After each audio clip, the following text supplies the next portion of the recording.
Tras romper alianzas con los partidos tradicionales, el presidente de Colombia, Gustavo Petro, reforma su gabinete ministerial con el objetivo de superar las divisiones que bloqueaban las principales promesas de su administración.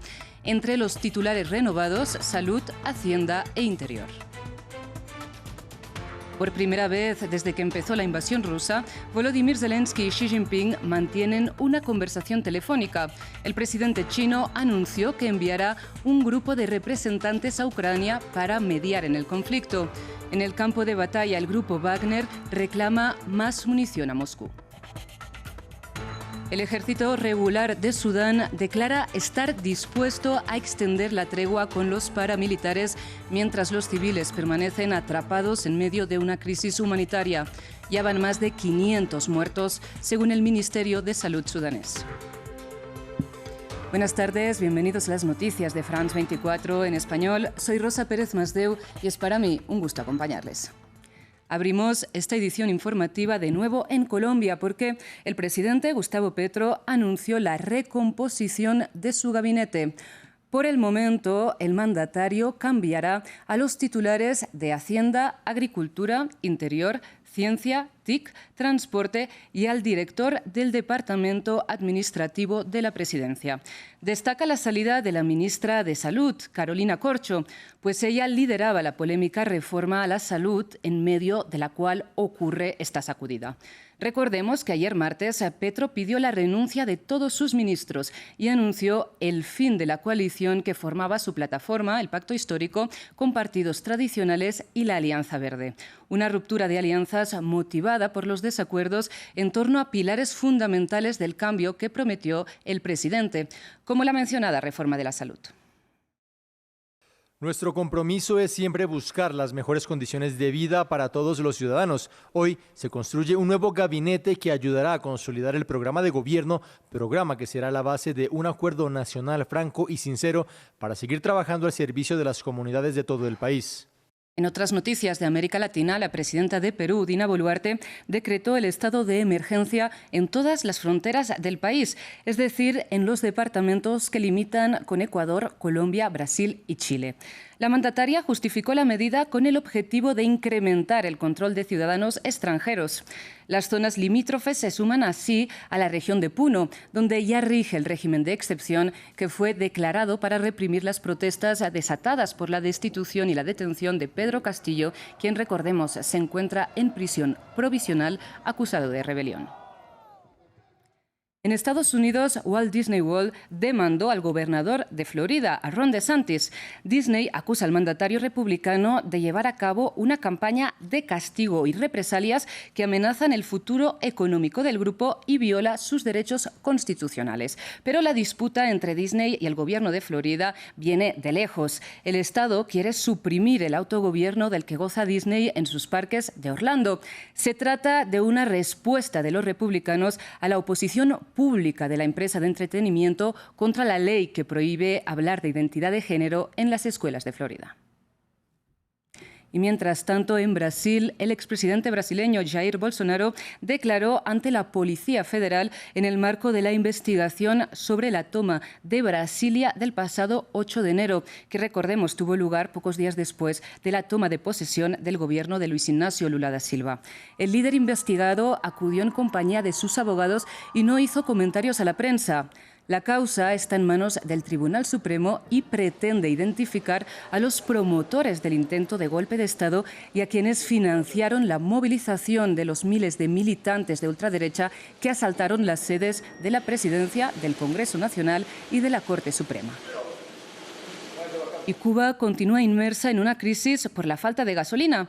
Mientras el gobierno de Miguel Díaz-Canel atribuye el problema a los proveedores internacionales, crece la molestia entre los cubanos que no solo viven la falta de productos básicos, sino también el encarecimiento del costo de vida. Y como consecuencia de esta situación fueron canceladas las emblemáticas celebraciones del 1 de mayo.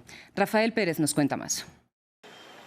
Persiste la crisis de combustible en Cuba. Las extensas filas de automóviles en las cercanías de las estaciones de gasolina son el indicador de la falta del carburante. Según las autoridades, por el momento, la situación permanecerá igual. Se han mantenido, reducido las cifras que hoy podemos distribuir. ¿Para qué? Para no tener un desabastecimiento total de combustible en el país. Venezuela, histórico abastecedor de crudo a la isla, ha bajado considerablemente los envíos a Cuba, un vacío que La Habana ha intentado suplir con envíos de Rusia y México. Sin embargo, esa vía tampoco ofrece pronta solución. Ellos han tenido problemas también con los insumos para producir y han tenido problemas para poder cumplir con nosotros los compromisos.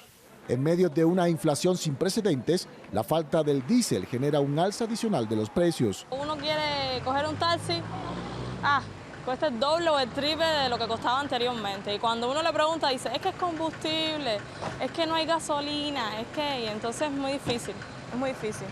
También que hay pocos carros también. Pero un anuncio en particular marcó la gravedad de la escasez. La dirección del país suspendió las acostumbradas marchas por el Día de los Trabajadores y se decidió por una celebración más austera. Manteniendo su conmemoración, pero en condiciones de racionalidad y máxima austeridad.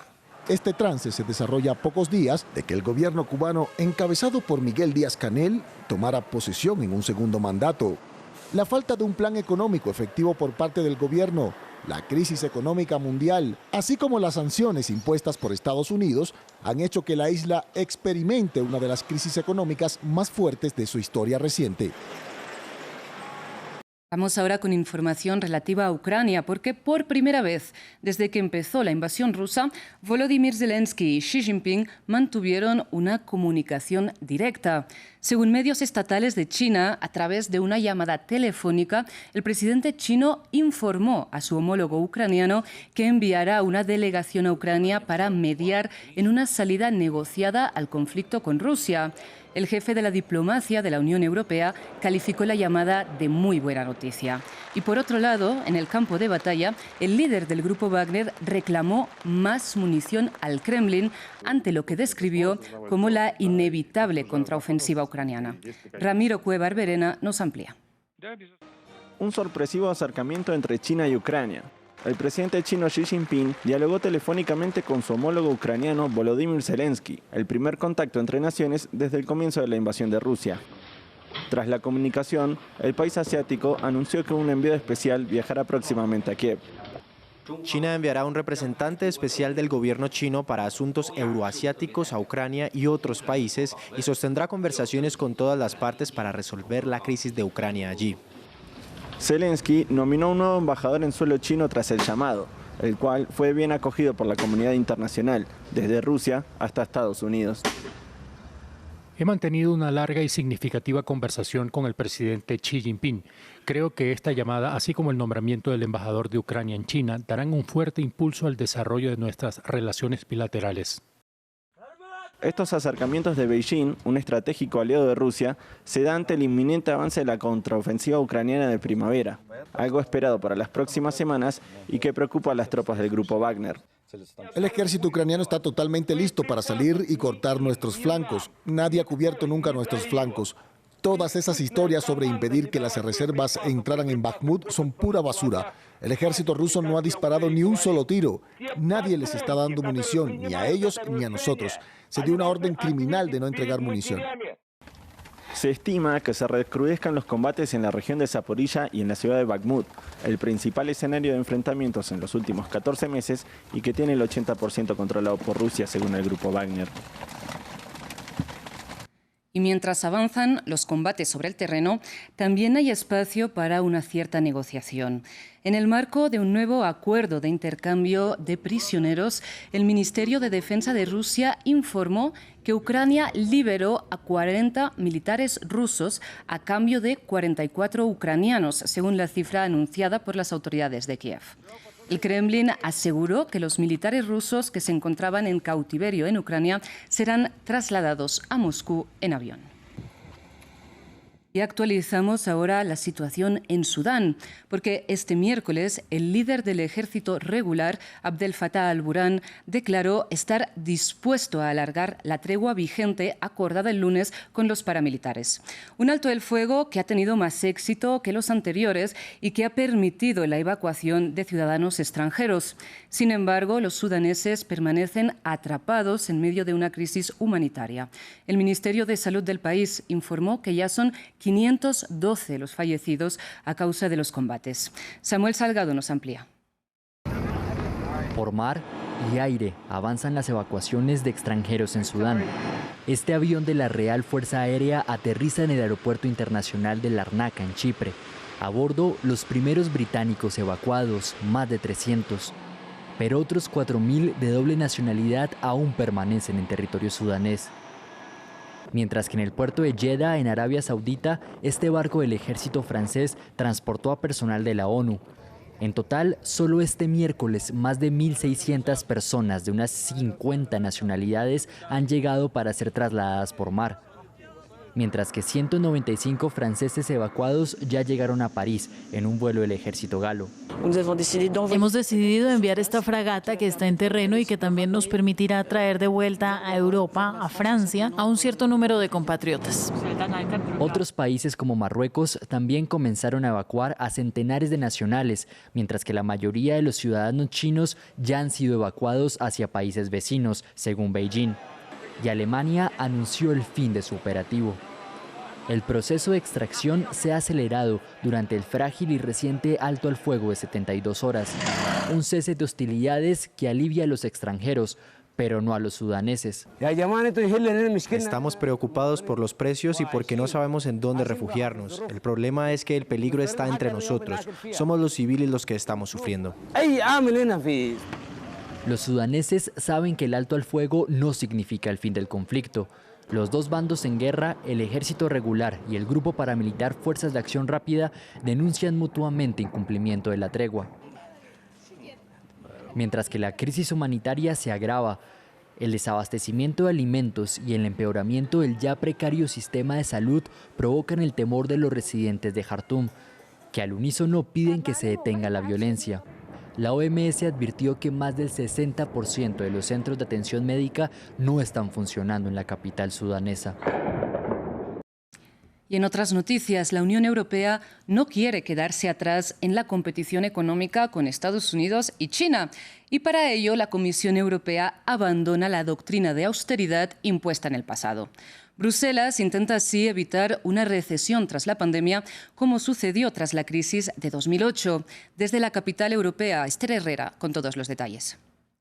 La Comisión Europea quiere poner fin a la rigidez de las reglas fiscales que se habían aplicado hasta la pandemia porque consideran que están alejadas de la realidad actual, aseguran desde la Comisión Europea. Bruselas ha propuesto unas medidas mucho más realistas en que se deberá reducir la deuda pública de los países disparada desde la pandemia, pero para poder reducir esta deuda pública se hará de forma mucho más gradual, mucho más paulatina y realista, lo que ayudará a países muy endeudados como Italia, España o Francia a que tendrán que sanear sus cuentas públicas, pero a un ritmo mucho más realista que no implique automáticamente una austeridad ni unos recortes masivos que les llevaría a una posible recesión.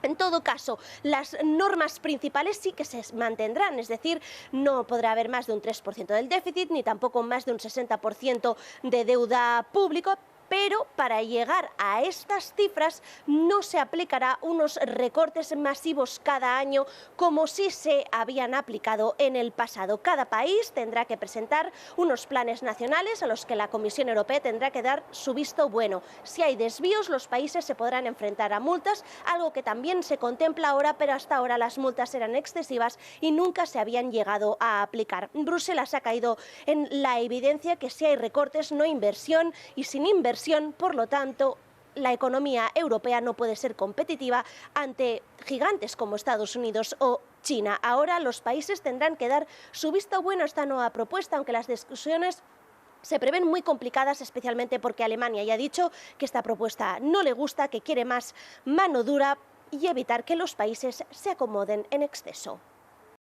Y cerramos en España porque este mes de abril amenaza con ser el más caluroso desde que se tienen registros, con temperaturas que podrían alcanzar los 40 grados Celsius cuando faltan todavía 2 meses para el inicio del verano. La principal causa es el aire cálido y seco proveniente de África. Hasta aquí las noticias. Muchísimas gracias por su atención.